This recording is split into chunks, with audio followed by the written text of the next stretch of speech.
Alright, how's it going everyone? It's update time on the truck again. I've done it quite a bit since the last time you've seen it. First thing you will notice is the paneling that I put on the whole thing.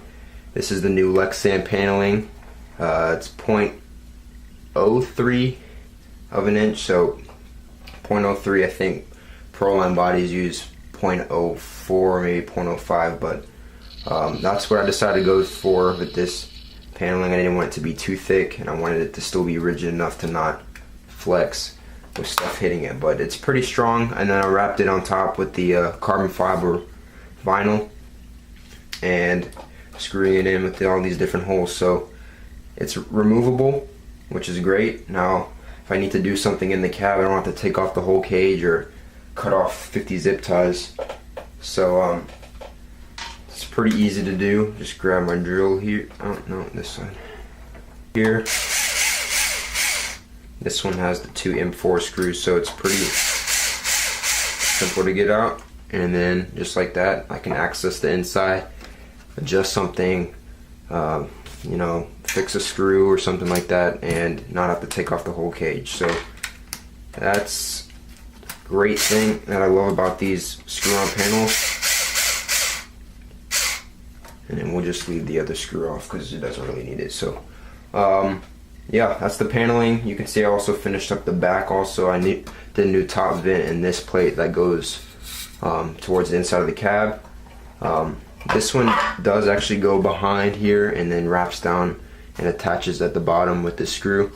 So this is all one piece. I can take this off all together and then be able to fit my fingers through there. But now that this is all one piece, it won't push down anymore. So screws here on the inside underneath the paneling to hold this on, and then this is strong now, so it's not going to want to bend down, because some crashes it would start to flop down a little bit. But yeah, that's about it for the paneling.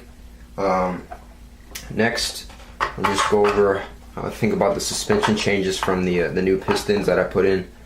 I don't have the shocks on right now on the back, but pistons were different. They're definitely a change from a normal piston. I did like them up front because it did give it a nice soft feeling driving, but when I had the shocks mounted up vertical with these new spots, it just didn't jump well and it didn't land the jumps well. So put the shocks back onto the shock tower, so these mounts aren't being used right now, but haven't tried it like this, but I'm pretty sure it's going to work a lot better. Because I was messing around with a lot of shock oils, and I started out with 30 I think, and I went up increments all the way up to 55, and it was still really soft when I had them mounted vertical. So I laid them down a little more.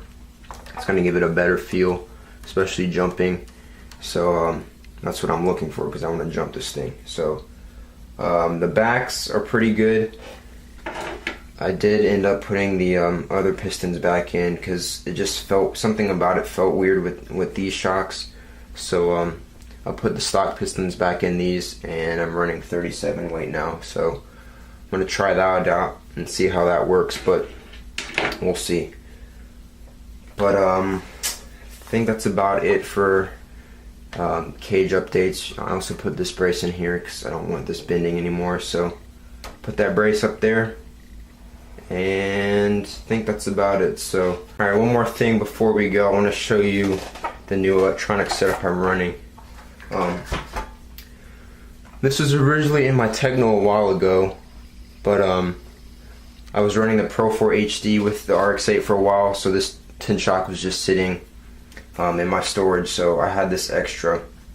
But I was going to get a Pro 4 HD that could handle 3S, and I was going to run 3S to race.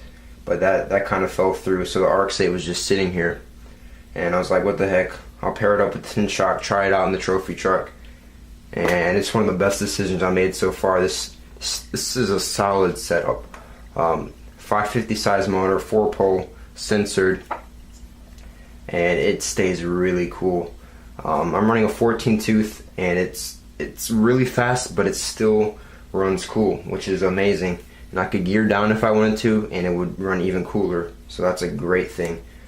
And there's nothing better than nice, cool electronics. So this setup has been solid so far. Like I said, the sensor is really smooth on the throttle, so you're not tearing up drive shafts, because it's wanting to spin starting off really fast. So braking is also really smooth, and I'm just loving it. So that's the setup I'm running currently, and I was running that in my last couple videos. So you saw how fast it was, but I think that's about it as far as updates. But make sure to follow me on Instagram and Facebook and all that good stuff, my build thread, because that's where I like to post updates, because I can't always come and make a video. So follow me on there.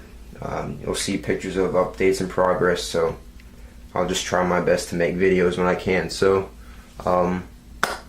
speaking of videos, I do plan to make one this weekend if we have good weather, so look out for that. I'm trying to make a really cool edit with this thing, because I know you guys are waiting to see the suspension in action and this thing in slow motion. So I'm really trying to get out there and film a really cool one for you guys. So if I do get it, hopefully it'll be up by Sunday at the latest. So I think that's it, and yeah, so thanks for watching, guys.